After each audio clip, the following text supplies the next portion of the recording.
Bonjour, après déballage de la recharge R410A pour climatiseur Ayrton. Normalement, on met sur la balance et on s'aperçoit qu'il y a 1480 grammes total avec la recharge et le gaz compris. Dans le carton, il y a le kit avec le système de manifold pour contrôler le système de recharge. Normalement, c'est dans la zone bleue qu'il faut que le climatiseur soit rechargé. On va voir ça. Je vais brancher le système sur la recharge en bas, sur la petite vanne qu'on dessert directement avec le petit cabochon.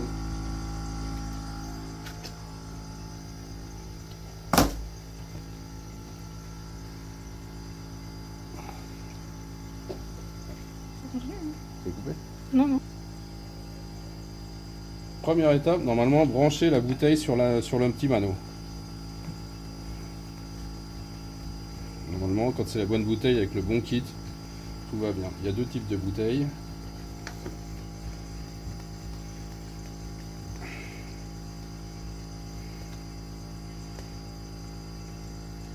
Bloqué manuellement. Étape suivante, fixer le kit directement sur le... On va poser la bouteille, ça sera mieux.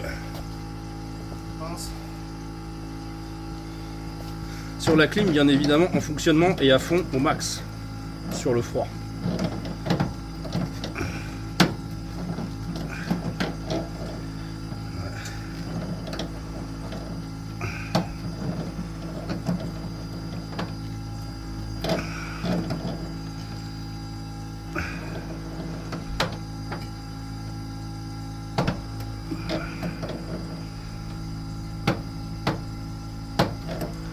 D'être serré.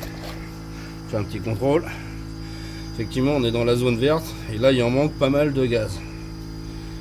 Donc on va faire des pichenettes de froid par injection. Faut pas en mettre par secousse. Faut vraiment en mettre des petits jets de temps en temps, le temps que ça se mette en place. Je vais mettre une cale un peu plus haute pour me mettre plus à l'aise. Bon.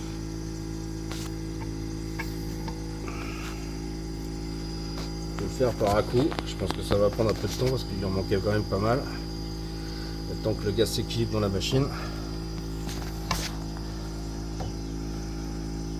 On s'aperçoit que le gaz commence à faire effet parce que ça décongèle sur la partie qui était congelée. Ça se congèle toujours quand ça manque de gaz de ce côté-là. Sur la partie liquide, c'est le petit tube. On laisse tourner un petit peu. Et on recommence l'opération. On attend un peu. Là, ça va reprendre en glace de ce côté-là. Et on recharge.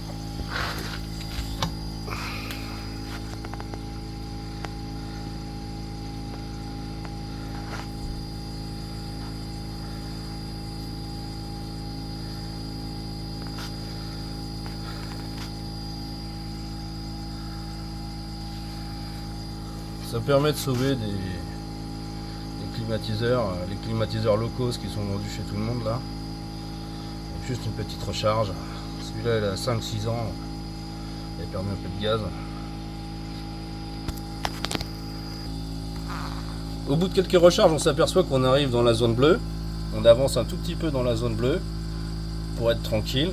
Mais ça sert à rien de charger à blinde le système. Il faut que ça reste dans la zone bleue et plus proche du début. Vaut mieux faire des petits compléments de recharge de temps en temps.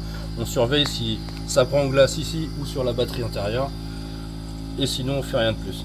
La méthode pour le désaccouplage est le même que le raccordement. D'abord ça. Et une fois qu'on a sorti ça, on dévisse la petite bouteille. Terminé et après il n'y a plus rien à faire.